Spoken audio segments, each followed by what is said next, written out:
নওশাদ সিদ্দিকী 4 পয়সার খুদে। এবার লোকসভা ভোটে 4 পয়সার খুদের ভাঙড়ে 50,000 ভোটে হারাবো। পুলিশের ঘেরাটোপে নওশাদের ড্রাই তৃণমূলের কর্মী সভা করে হুঁশিয়ারি দিলেন বিধায়ক শওকত মোল্লা। ভোটের দিন যত এগিয়ে আসছে তত উত্তপ্ত হচ্ছে ভাঙড়, প্রচারে উঠছে ঝড়। আইএসএফ গড়ে সভা করল তৃণমূল। আর বিধানসভা নির্বাচনের পর কার্যতই প্রথম মাঝেরাইট গ্রামে সভা করল তৃণমূল। এই গ্রামেই থাকেন নওশাদ সিদ্দিকী। বাড়ি ভাড়া নিয়ে কার্যালয় করেছেন বিধায়ক। গত বিধানসভা ভোটে এই গ্রাম আইএসএফকে উজাড় করে ভোট দিয়েছিল। বিধানসভা ভোটে হেরে যাওয়ার পর থেকে কার্যতই মাঝেরাইট গ্রামে পা রাখেনি তৃণমূল নেতৃত্ব। সোমবার সন্ধ্যায় এই গ্রামে সায়নী ঘোষের সপক্ষে নির্বাচনী জনসভা করলেন শওকত মোল্লা। শুধু জনসভাই নয়, কার্যত সভামঞ্চ থেকে আইএসএফ বিধায়ক নওশাদ সিদ্দিকী সম্পর্কে একের পর এক হুমকি দিলেন তিনি। কি বলছেন শওকত মোল্লা এবার শোনাবো আপনাদের, শুনুন। কর্মী আছে, আমি তাদেরকে করতে চাই। আর আমি আজকে এখানে কথা দিয়ে যাচ্ছি, এই লোকসভা নির্বাচনের পরে আইএসএফ এর মতো দলটা যদি বাংলা থেকে উঠে না যায়, সেদিন আমি রাজনীতির আইনায় আর পা রাখবো না। সংসার করছিল সিপিএম এর সাথে,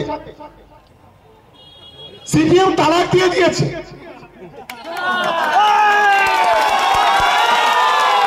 কি তালাক দিয়েছে তো নাকি? সিপিএম আর নিচ্ছে না, কংগ্রেস আর নিচ্ছে না। আরে নেবে কি করে? একটা 4 পয়সার খুঁজে বলে 42টা সিটের মধ্যে আমার 22টা সিট দিতে হবে। ভাবতে অবাক লাগে, ঘৃণা লাগে। আর এই ভাঙড়ের মাটিতে দাঁড়িয়ে এই খুদেদের 50,000 ভোটে হারাবো হারাবো হারাবো, এটা দায়িত্ব নিয়ে যেখানে বলে যাচ্ছে। সারা ভাঙড় জুড়ে যেভাবে তৃণমূল কংগ্রেসের কর্মীরা বেরিয়েছে, আমি মাঝেরাইটে যারা আছে তাদের আমি সতর্ক করে দিয়ে আজ বলে যেতে চাই, শহরে আগুন লাগলে কিন্তু পীরের ঘরে বাঁচে না, এটা কিন্তু তোমাদের মনে রাখা উচিত। আটকাতে পারবেন না। আমাদের লড়াই বিজেপির বিরুদ্ধে, আমাদের লড়াই দাঙ্গাকারীদের বিরুদ্ধে, আমাদের লড়াই এই অসভ্য বর্বরদের বিরুদ্ধে। আমি শুনেছি নাকি মিনিটে মিনিটে নাকি বোম ফাটায়, অনেক বোমা আছে। তো আজকে যদি তোমাদের বুকের পাটা থাকে, একটা চকলেট ভাজিয়ে তোমরা দেখো, তবে তোমাদের বাপের বেটা বলবো। আজকে তো এখানে মাঝেরাইটে দাঁড়িয়ে এখানে বলে যাচ্ছি। আমি জানি একটা ইতিহাস আছে, ঔরঙ্গজেবকে বন্দী করেছিল কি তার ছেলে হচ্ছে শাহজাহান। আজকের আব্বাসকে বন্দী করেছে কে? তার নাম হচ্ছে নওশাদ। যে আব্বাস সিদ্দিকী যখন ভোটের আগে সেখানে অনেক বড় কথা বলে গেছিল, আজকে সেই আব্বাসের আর টিকি দেখতে পাওয়া যাচ্ছে না। এদিন নওশাদ সিদ্দিকীকে একহাত নিয়েছেন শওকত। বলেন ভাঙড়ে আইএসএফ নাকি মিনিটে মিনিটে বোম ফাটায়, তো আজকে একটা চকলেট ফাটিয়ে দেখাও, তবে বলবো তোমরা বাপের বেটা। এবার লোকসভা ভোটের পর বাংলা থেকে আইএসএফ মুছে না দিতে পারলে রাজনীতি ছেড়ে দেবেন বলছেন শওকত মোল্লা। আইএসএফ এবং সিপিআইএম কংগ্রেস জোট নিয়েও কটাক্ষ করতে ছাড়েননি শওকত। তৃণমূলের দাপুটে নেতা বলেন নওশাদ সিদ্দিকী সংসার করছিল সিপিআইএম কংগ্রেসের সাথে, কিন্তু সিপিআইএম ও কংগ্রেস তালাক দিয়েছে, আর নিচ্ছে না। কারণ নওশাদ সিদ্দিকী 4 পয়সার খুদে, আর এই খুদে 42টা সিটের মধ্যে 22টা সিট চাইছে। তাই এই 4 পয়সার খুদের ভাঙড়ে 50,000 ভোটে হারাবো, এটা দায়িত্ব নিয়ে বলছেন বিধায়ক শওকত মোল্লা। আসুন আপনাদের আরেকবার শোনাই কি বলছেন শওকত মোল্লা। আইএসএফ এর যারা কর্মী আছে, আমি তাদেরকে করতে চাই। আর আমি আজকে এখানে কথা দিয়ে যাচ্ছি, এই লোকসভা নির্বাচনের পরে আইএসএফ এর মতো দলটা যদি বাংলা থেকে উঠে না যায়, সেদিন আমি রাজনীতির আইনায় আর পা রাখবো না। সংসার করছিল সিপিএম এর সাথে, সিপিএম তালাক দিয়ে দিয়েছে।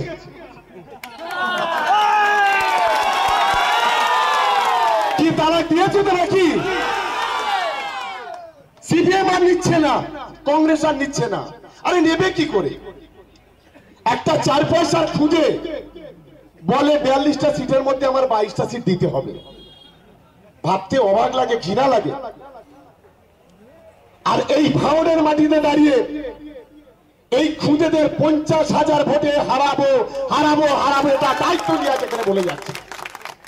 সারা ভারত জুড়ে যেভাবে তৃণমূল কংগ্রেসের কর্মীরা বেরিয়েছে, আমি মাঝেরাইটে যারা আছে তাদের আমি সতর্ক করে দিয়ে আজ বলে যেতে চাই, শহরে আগুন লাগলে কিন্তু পীরের ঘরে বাঁচে না, এটা কিন্তু তোমাদের মনে রাখা উচিত। আটকাতে পারবেন না। আমাদের লড়াই বিজেপির বিরুদ্ধে, আমাদের লড়াই দাঙ্গাকারীদের বিরুদ্ধে, আমাদের লড়াই এই অসভ্য বর্বরদের বিরুদ্ধে। আমি শুনেছি নাকি মিনিটে মিনিটে নাকি বোম ফাটায়, অনেক বোমা আছে। তো আজকে যদি তোমাদের বুকের পাটা থাকে, একটা চকলেট ফাটিয়ে তোমরা দেখো, তবে তোমাদের বাপের বেটা বলবো। আজকে তো এখানে মাঝেরাইটে দাঁড়িয়ে এখানে বলে যাচ্ছে। আমি জানি একটা ইতিহাস আছে, ঔরঙ্গজেবকে বন্দী করেছিল কি তার ছেলে হচ্ছে শাহজাহান। আজকে আব্বাসকে বন্দী করেছে কে? তার নাম হচ্ছে নওশাদ।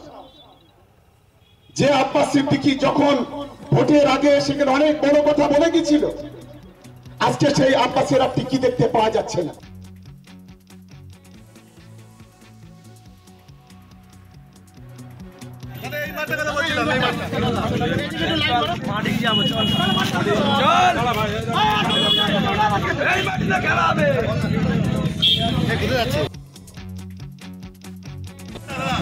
নওশাদ সিদ্দিকী 4 পয়সার খুদে এবার লোকসভা ভোটে 4 পয়সার খুদের ভাঙরে 50,000 ভোটে হারাবো।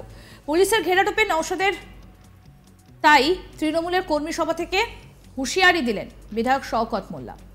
ভোটের দিন যত এগিয়ে আসছে তত উত্তপ্ত হচ্ছে ভাঙর, প্রচারে উঠছে ঝড়। আইএসএফ ঘরে সভা করল তৃণমূল। আর বিধানসভা নির্বাচনের পর কার্যত এই প্রথম মাঝেরাইট গ্রামে সভা করল তৃণমূল। এই গ্রামেই থাকে নওশাদ সিদ্দিকী। বাড়ি ভাড়া নিয়ে কার্যালয় করেছেন বিধায়ক। গত বিধানসভা ভোটে এই গ্রাম আইএসএফকে উজাড় করে ভোট দিয়েছিল। বিধানসভা ভোটে হেরে যাওয়ার পর থেকে কার্যত এই মাঝেরাইট গ্রামে পা রাখেননি তৃণমূল নেতৃত্ব। সোমবার সন্ধ্যায় এই গ্রামে সায়নী ঘোষের সপক্ষে নির্বাচনী জনসভা করলেন শওকত মোল্লা। শুধু জনসভা নয়, কার্যত সভা মঞ্চ থেকে আইএসএফ বিধায়ক নওশাদ সিদ্দিকী সম্পর্কে একের পর এক হুমকি দিলেন তিনি।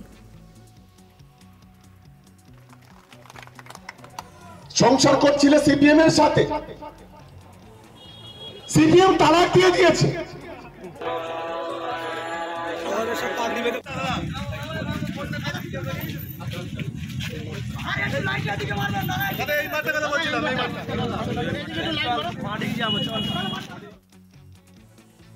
আরও আপডেট পেতে দেখতে থাকুন আজ তাক বাংলার ইউটিউব চ্যানেল, সাবস্ক্রাইব করুন।